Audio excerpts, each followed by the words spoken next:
Cleitocactus trozi, originaire du sud de la Bolivie,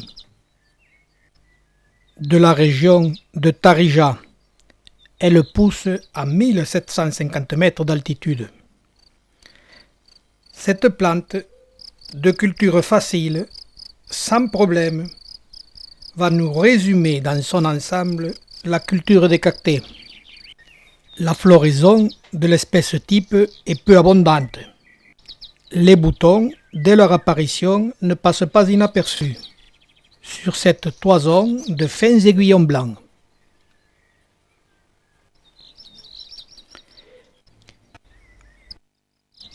Les fleurs, qui durent plusieurs jours, avec leurs très longs tubes, aux pétales très courtes et peu ouvertes,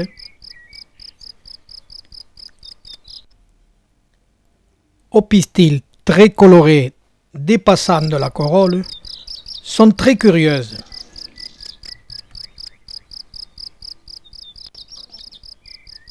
Il existe des espèces très proches, comme ce Cleitocactus nivosa, plante aux dimensions bien plus modestes, dont les sépales, les pétales et le pistil sont de la même teinte.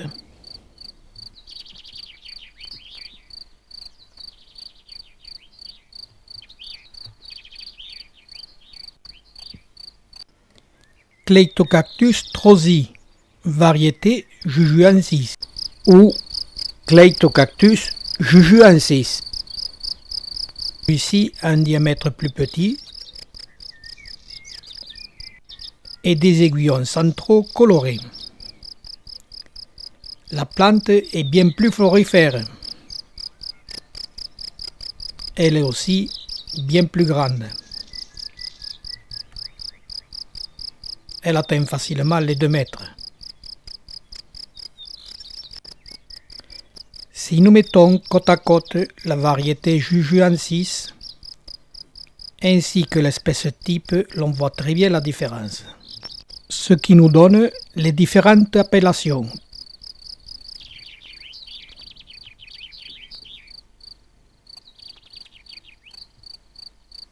Les fruits peu nombreux contiennent une grande quantité de graines petites et noires.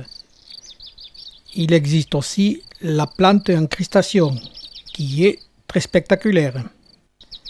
Sa culture est plus difficile que l'espèce. Il faut la laisser pousser très lentement.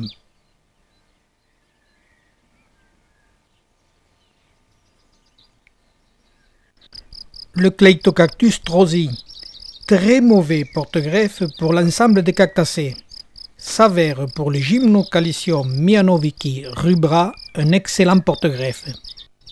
Il faut greffer au sommet du Cleitocactus, à 1 cm en dessous de l'apex, sur des plantes en pleine végétation. Le taux de réussite s'approche des 60%.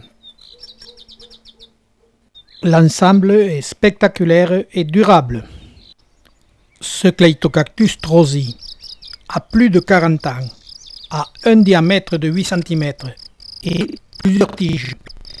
Il va nous indiquer, nous résumer par quelques images, ce que devrait être la culture des cactacées. L'on voit sur la plante des zones plus sombres. Elles correspondent à la pousse d'une année. La plante fait 1,20 m de haut. Mais vous pourriez avoir cette plante à plus de 2 mètres, simplement au bout de quelques années. Cette plante est capable de se développer de 30 à 40 cm par an. Dans son pays d'origine, elle ne dépasse pas 1 mètre.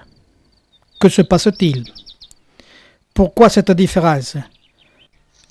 C'est l'ossature de la plante qui va nous indiquer tout ce qu'il s'y passe. Cette ossature est creuse. Elle est formée de fibres qui se lignifient et sont raccordées entre elles par intermittence. À la base, elles forment des losanges. En se rapprochant du sommet, ceux-ci s'allongent et finissent par n'être que des fentes.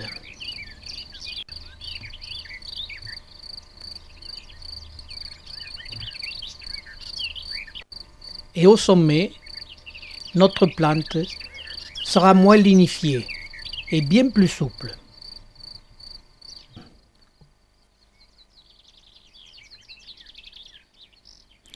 L'on voit très bien que les fibres ne sont pas collées entre elles et n'ont pas formé du bois.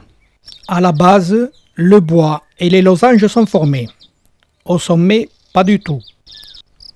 Et c'est là, par ces indications, que l'on commence à comprendre comment pousse notre plante. Au sommet, elle développe des fibres, qui par la suite se collent entre elles, mais que par intermittence, en laissant des parties non soudées. Ce qui va permettre à notre plante, au fil des ans, de se rétracter, en tirant vers le bas, ce qui formera nos losanges, tout en se lignifiant. Cela paraît tout simple. Pour que la plante forme ses losanges, il lui faut du temps. Dans leur pays, elles poussent très lentement. Elles ont le temps de se rétracter. Elles vivent à leur rythme. Elles ont le temps de renforcer leur bois pour être plus rigides, pour qu'à 1700 mètres d'altitude à laquelle elles vivent, elles puissent résister au vent glacial. Ce sont des plantes robustes, capables de survivre à quelques petites gelées. Cette plante, hauteur d'1 mètre, a un bois dur, rigide. Par contre, si vous soignez trop bien votre plante, vous obtiendrez un bois souple et mou. Plante ayant poussé trop vite. Voici le résultat. Ce Cleitocactus Strozzi, en quelques images, nous ont indiqué ce qui était la vie des cactacées. Lente, mais robuste. Vous pourrez, en toute liberté, choisir une vie rapide mais fragile.